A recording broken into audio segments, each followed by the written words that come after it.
Hello students, welcome to the channel economics with Gauri Singh. आज का हमारा टॉपिक है that is a value added method of measurement of national income.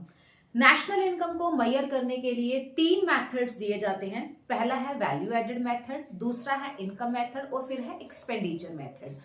तो बिना time को वेस्ट किए हुए हम स्टार्ट करते हैं अपना first method that is a value added method. Value added method है क्या? अगर वैल्यू एडेड मेथड से नेशनल इनकम को मेजर किया जाता है तो इसमें सबसे पहले वैल्यू एडेड मेथड ये बताता है कि जितने भी हमारे प्रोड्यूसिंग यूनिट्स हैं वो रिस्पेक्टिवली जितनी भी वैल्यू ऐड कर रहे हैं हमारे इकोनॉमी के अंडर एक अकाउंटिंग ईयर में, उन सभी वैल्यू को ऐड कर दिया जाए तो बन जाता है हमारा वैल्यू एडेड मेथड। इस मेथड को industrial origin method, net output method और प्रोडक्ट मेथड भी बोला जाता है। अब जो एक नई चीज जो सीबीएसई एग्जाम्स में डाल रही है, सैंपल पेपर जो आते हैं उनमें आता है स्टेप्स कि वैल्यू एडेड मेथड को कैलकुलेट करना है या इनकम मेथड को कैलकुलेट करना है या फिर एक्सपेंडिचर मेथड को कैलकुलेट करना है तो उनके स्टेप्स क्या हैं। स्टेप्स और प्रिकॉशंस दो अलग अलग क्वेश्चंस डाले जाते हैं 3 या 4 मार्क्स में। तो पहले हम करते हैं इसका फर्स्ट स्टेप में की जाती है आइडेंटिफिकेशन ऑफ प्रोड्यूसिंग यूनिट्स कि हमारी इकोनॉमी में कितने प्रोड्यूसिंग यूनिट्स हैं जो प्रोडक्शन करके वैल्यू ऐड करते हैं। तो हमारी इकोनॉमी में तीन सेक्टर्स जो हैं वो प्रोडक्शन करते हैं। आइडेंटिफिकेशन हुई primary sector, secondary sector and tertiary sector. जो हमारा प्राइमरी सेक्टर है उसमें नेचुरल रिसोर्सेज को यूज करके प्रोडक्शन की जाती है और वैल्यू ऐड की जाती है। सेकेंडरी सेक्टर जिसको मैन्युफैक्चरिंग सेक्टर भी बोला जाता है, ये वो सेक्टर होता है जो इनपुट्स को आउटपुट में कन्वर्ट कर देता है। थर्ड आ जाता है हमारा टर्शियरी सेक्टर। टर्शियरी सेक्टर में सभी तरह की सर्विसेज आ जाती हैं, जैसे कि बैंकिंग की सर्विस, शिपिंग हो गया, टीचर की सर्विस हो गया, मेडिकल केयर की सर्विस हो गया, मतलब कि जितनी भी सर्विसेज होती हैं वो टर्शियरी सेक्टर में आ जाती हैं। तो हमारा पहला स्टेप यहाँ पे कंप्लीट होता है जहां पे आइडेंटिफिकेशन की जाती है प्रोड्यूसिंग यूनिट्स की। सेकेंड स्टेप नंबर 2 में एस्टिमेशन किया जाता है जीडीपी एट एमपी या फिर जीवीए एट एमपी का। एक और चीज, जब भी हम वैल्यू एडेड मेथड से नेशनल इनकम को एस्टिमेट करते हैं तो हमारे पास कौन सा एग्रीगेट निकल के आता है? जीडीपी एट एमपी, जिसको जीवीए एट एमपी भी बोला जाता है। अब ये जो जीडीपी एट एमपी है या जीवीए एट एमपी है, इसकी कैलकुलेशन कैसे की जाती है? हमने पहले स्टेप में आइडेंटिफिकेशन की कि कितने प्रोड्यूसिंग यूनिट्स हैं जो प्रोडक्शन करके वैल्यू को ऐड करते हैं। तो 3 यूनिट्स हैं, primary, secondary and tertiary sector. इन तीनों ही सेक्टर्स के द्वारा जितनी भी वैल्यू ऐड की जाती है उन तीनों को सम कर दें, मतलब के जोड़ कर दें, तो हमारे पास आ जाता है जीवीए एट एमपी या जिसको हम बोल देते हैं GDP at MP. Third step पे हम कैलकुलेट करते हैं डोमेस्टिक इनकम को, जिसका एग्रीगेट क्या है? NDP at FC.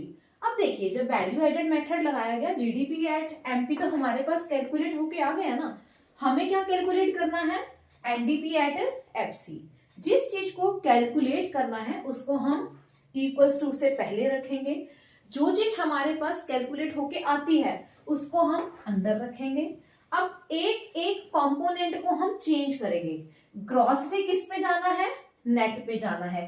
तो डेप्रिसिएशन को क्या किया जाएगा? माइनस किया जाएगा।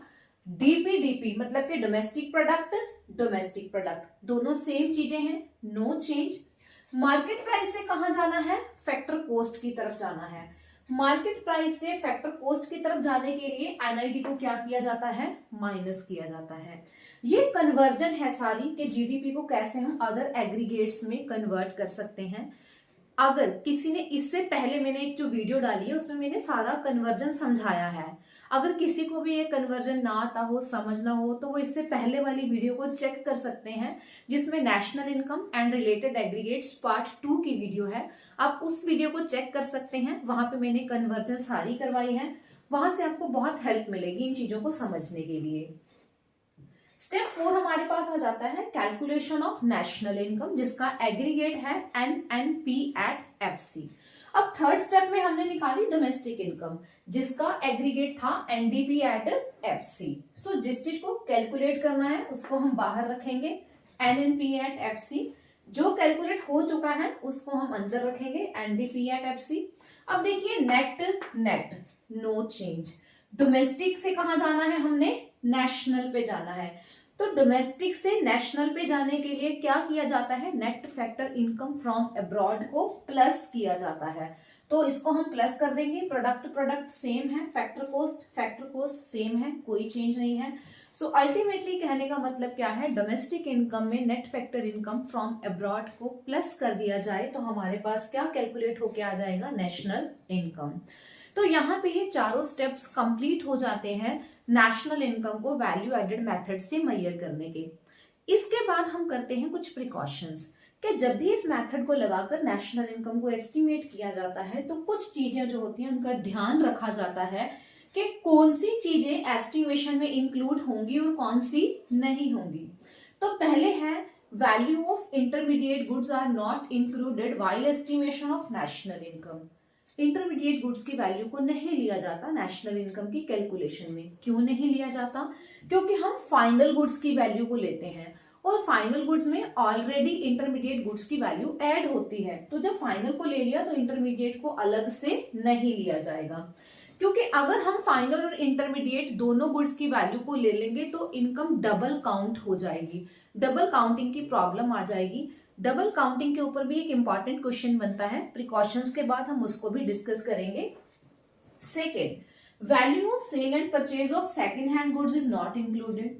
सेकेंड हैंड गुड्स को खरीदने या बेचने से जो वैल्यू एडिशन होता है उसको भी नहीं लिया जाएगा, क्योंकि जब ये प्रोडक्ट नए थे, न्यू बने थे, न्यू आए थे मार्केट में, तब इनकी वैल्यू को कैलकुलेट कर लिया गया था। Third, value addition related to the illegal activities are not included, क्योंकि जितनी भी इलीगल एक्टिविटीज होती हैं इनका डाटा नहीं मिलता मार्केट से, इसी वजह से इनकी वैल्यू को भी नेशनल इनकम एस्टिमेशन में इंक्लूड नहीं किया जाता। नेक्स्ट है services for self consumption are not considered. जितनी भी सर्विसेज होती हैं सेल्फ कंजम्पशन के लिए उनको नेशनल इनकम एस्टिमेशन में इंक्लूड नहीं किया जाता है। Next is on account production of goods of the producing unit is taken into account while estimating national income. मतलब कि अगर हम एक एग्जांपल लेते हैं, मान लीजिए कोई फार्मर है, उसने जो वीट ग्रो की है वो अपने घर की प्रोडक्शन मतलब कि घर में कंजम्पशन के लिए ले जाता है, मतलब कि घर में खाना बनाने के लिए वो उस वीट को अगर ले जाता है तो उसकी जो वैल्यू है, वो जो वीट उसने प्रोड्यूस की है सेल्फ कंजम्पशन के लिए, उसकी जो वैल्यू है उसको वैल्यू एडेड में इंक्लूड किया जाएगा। Next is imputed value of the production for self consumption is taken into account. Imputed मतलब कि एक एस्टिमेटेड वैल्यू, ठीक है। कोई भी अगर गुड को खुद कंज्यूम करते हैं, मान लीजिए कि कोई कार्स बनाने वाली एजेंसी है लेकिन उन्होंने अपनी एक कार खुद के यूज के लिए रखी हुई है जिसमें वो अपने एम्प्लॉयज को एक जगह से दूसरी जगह लेके जाने का या छोड़ने का काम करते हैं, तो वो उसकी जो इम्प्यूटेड मतलब कि जो एस्टिमेटेड वैल्यू है उसको वो एस्टिमेट कर सकते हैं, उसको वैल्यू एडिशन में लिया जाएगा। तो ये थी हमारे पास लास्ट पॉइंट है हमारे पास, imputed rent on the owners occupied house is taken into account. मान लीजिए कि हमारा कोई खुद का कोई घर है, कोई शॉप है, कोई हमारा मकान पड़ा है, उसको हम खुद ही यूज कर रहे हैं, तो उसकी जो एस्टिमेटेड वैल्यू है, इम्प्यूटेड का मतलब होता है एस्टिमेटेड वैल्यू, उसकी एस्टिमेटेड वैल्यू को भी हम वैल्यू एडिशन में इंक्लूड करते हैं। तो ये थी हमारे पास 7 प्रिकॉशंस। हमने इसमें डिस्कस किया था कि जब भी वैल्यू एडिशन मेथड से नेशनल इनकम को एस्टिमेट करते हैं तो हम इंटरमीडिएट गुड्स की वैल्यू को नहीं लेते, हम फाइनल गुड्स की वैल्यू को लेते हैं। क्यों ऐसा क्यों किया जाता है कि हम सिर्फ फाइनल गुड्स की वैल्यू को लेते हैं, इंटरमीडिएट गुड्स की वैल्यू को नहीं लेते? क्योंकि अगर दोनों की ही वैल्यू को ऐड कर लिया जाए देन इट विल मिसलीड, तो ये मिसलीड कर देगा हमें, हमारी जो नेशनल इनकम है वो डबल काउंट हो जाएगी। तो यहाँ पे एक क्वेश्चन बनता है, what is a double counting? Double counting का मतलब क्या है कि किसी भी गुड्स की वैल्यू जो है वो एक से ज्यादा बार अगर कैलकुलेट हो जाती है तो उसको डबल काउंटिंग की समस्या बोला जाता है। डबल काउंटिंग से मतलब कि एक ही गुड की वैल्यू एक से ज्यादा बार अगर एस्टिमेट कर ली जाती है तो इससे मिसलीडिंग कंक्लूजन निकल सकते हैं। तो इस डबल काउंटिंग की समस्या से बचने के लिए 2 मेथड्स जो हैं वो अडॉप्ट किए जाते हैं। एक है final output method. Final output method, इस मेथड के अकॉर्डिंग सिर्फ फाइनल गुड्स एंड सर्विसेज की वैल्यू को ही कंसीडर किया जाता है।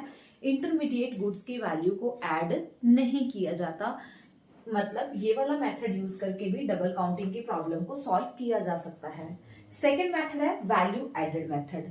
ये मेथड के according value of output and intermediate goods का जो डिफरेंस है, मतलब कि वैल्यू ऑफ आउटपुट, मान लीजिए जैसे कि अगर मैं इसको क्लियर करूं, मैंने नीचे इस फॉर्मूले को लिखा भी है, वैल्यू एडेड को कैसे कैलकुलेट किया जाता है, value of output minus intermediate consumption. मान लीजिए कि 1000 की वैल्यू ऐड की गई है, ओके, जितने भी प्रोड्यूसिंग यूनिट्स हैं उन्होंने 1000 की वैल्यू को ऐड किया है।